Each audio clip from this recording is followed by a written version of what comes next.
Hello guys, कैसे हो आप सब लोग। मैं हूं आपका अपना राज डाबला और मेरे यूट्यूब चैनल दादा फतेहबादिया में आप सबका स्वागत है। इस समय मैं आया हूं अजरावा खुर्द के गुरुद्वारा साई में, जहां पे अजरावा कला में, जहां पे किसान भाई इकट्ठे हुए हैं आगे की रणनीति तैयार करने के लिए भी सरकार से हमें क्या चाहिए और कैसे हमें क्या कुछ करवाना है, कैसे हमें सरकार से अपना अधिकार पाना है, कैसे बिल को कैंसिल करवाना है। तो इस समय हमारे साथ में हज़ारों की संख्या में किसान भाई जुड़े हुए हैं जो आपस में रणनीति तैयार की है जिन भाइयों ने। और हम यहाँ पे हमारे साथ किसान नेता हैं, उनसे बात करेंगे। किसान भाइयों से हैं, युवा किसान भाई हैं, हमारे बुज़ुर्ग भी हमारे साथ हैं, जिनकी हम राय लेंगे कि क्या दिक्कत है, एमएसपी क्या चीज़ है और भाई हमें क्या दिक्कत आ रही है, कैसे हमें इसका वो करना है। और 26 तारीख को जो 26 जनवरी है हमारा जो उसके लिए हमारी क्या रणनीति है, कैसे कैसे। नमस्कार कर दो जी। राम राम सारे राम चैनल। हाँ जी सर, क्या कहना चाहोगे बिल के बारे में? बिल का हम तो विरोध कर रहे हैं जी। हाँ जी। और वो तो सब सारी दुनिया को पता है। हाँ जी। तो उसके बारे में तो ये काले कानून है। हाँ जी। हम इनको ख़त्म करवाने के लिए, अपनी किसानी की खेती बचाने के लिए हाँ जी, हम लड़ाई लड़ रहे हैं और लड़ते रहेंगे जब तक ये कानून वापस नहीं हो जाते। ठीक है जी। तो इनका कहने का मतलब ये है कि हम बिल के ख़िलाफ़ हैं और बिल को हम कैंसिल करवाने के लिए सब कुछ करें। ये कुछ हमारे साथ युवा किसान हैं जिनके हम विचार लेंगे। हाँ जी। हाँ जी। क्या नाम है जी अपना? राकेश कंबोज।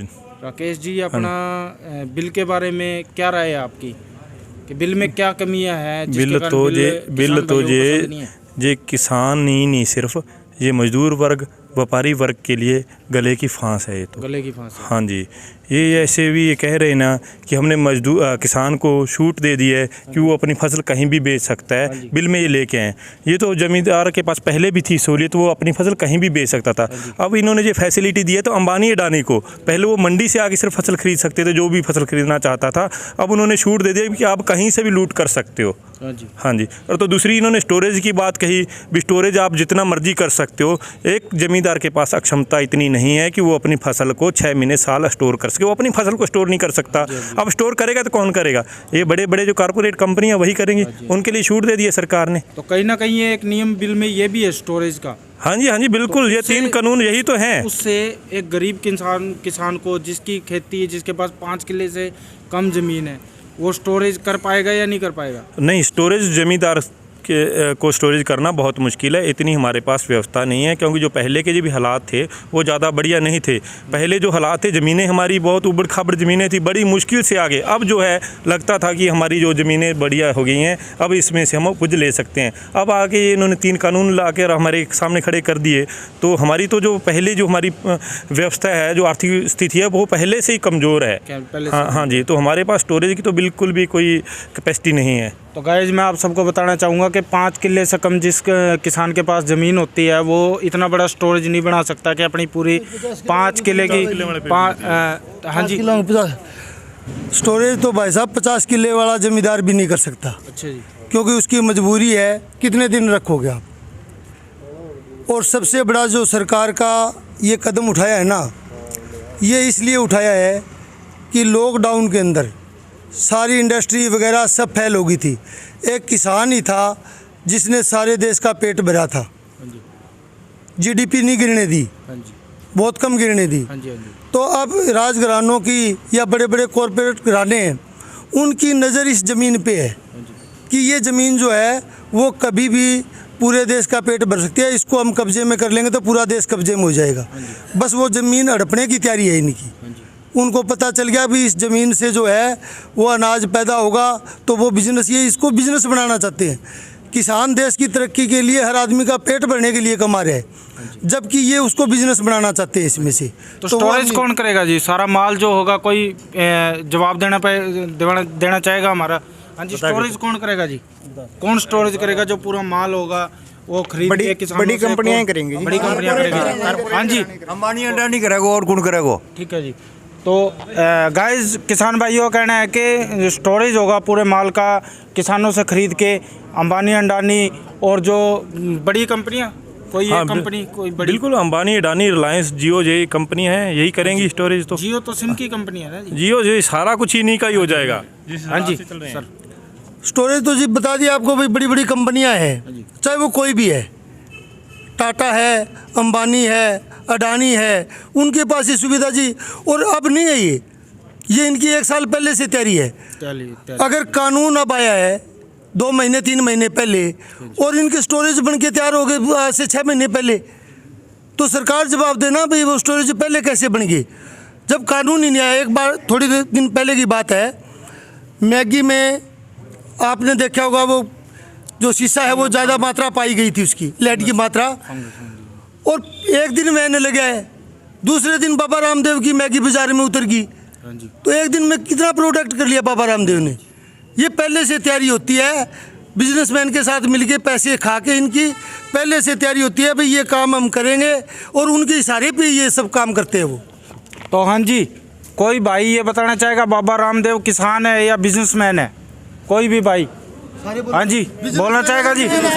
बिजनेसमैन है जी। बिजनेसमैन है जी। कैसे businessman है? ये सब वो जो मैगी हो गया और हो गया वो सब वही बनाने लग गया। जो तेल वगैरह सब कुछ उनका ही है, उनका ही डाटा आता है ना। आप कितने भी हैं, आप उनसे ये पूछो, जैसे वो गाय का घी दे रहे हैं, हाँ जी कितनी गाय है उसके पास? देसी घी।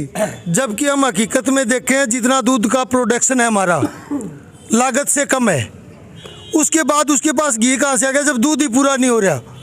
इतना उसके पास सेहत का- कहाँ आ गया? सेहत ही सेहत बेचा है। हाँ जी। सेहत बहुत बेच रहे हैं, इतना सेहत कहाँ से आ गया? इतनी मक्खी कहाँ से ले? हाँ कहाँ से लाए तुम? हाँ हाँ। तो चलो जी, ये तो बाबा रामदेव जी की बात हुई। और एक बात और मैं आपसे करना चाहूँगा कि आलू का कोई मुद्दा उठा था थोड़े दिन पहले हरियाणा में, भाई आलू बड़ा छोटा हो गया, इतना साइज हो गया, वो क्या बात थी जी? वो था जी मध्य प्रदेश में, वहाँ कॉन्ट्रैक्ट फार्मिंग पहले से लागू है। हाँ जी हाँ जी।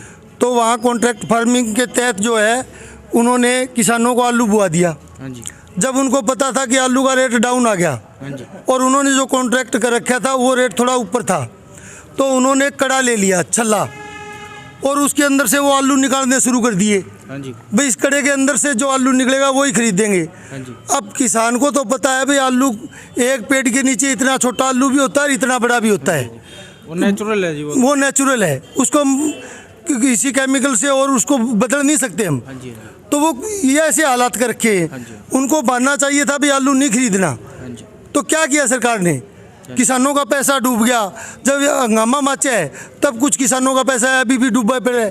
हाँ जी। तो कहाँ करते हैं? कॉन्ट्रैक्ट फार्मिंग लागू है पहले भी देश में, लेकिन उनको तो सही ढंग से उनको दाम दिलवाओ। जब उनमें दिक्कत आ रही है तो हम कैसे? तो मैं एक बात और पूछना चाहूँगा कि गेहूँ का कम से कम मिनिमम प्राइस MSP पे जो है वो कितने रुपए है? कोई बताना चाहेगा जी? गेहूँ का MSP? हाँ जी हाँ जी सर। हाँ जी 1975 जी। 1975। हाँ जी। और ज़्यादा से ज़्यादा कितना होना चाहिए? ज़्यादा से ज़्यादा कम से कम 25-26 होना चाहिए। अच्छा जी।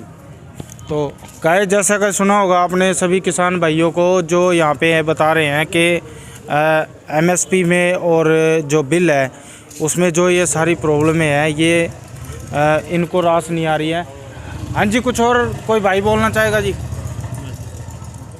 तो गाइस आपने सुना होगा, सभी भाइयों के विचार सुने होंगे, तो मेरे चैनल को प्लीज़ लाइक करें, शेयर करें, सब्सक्राइब करें। Thank you.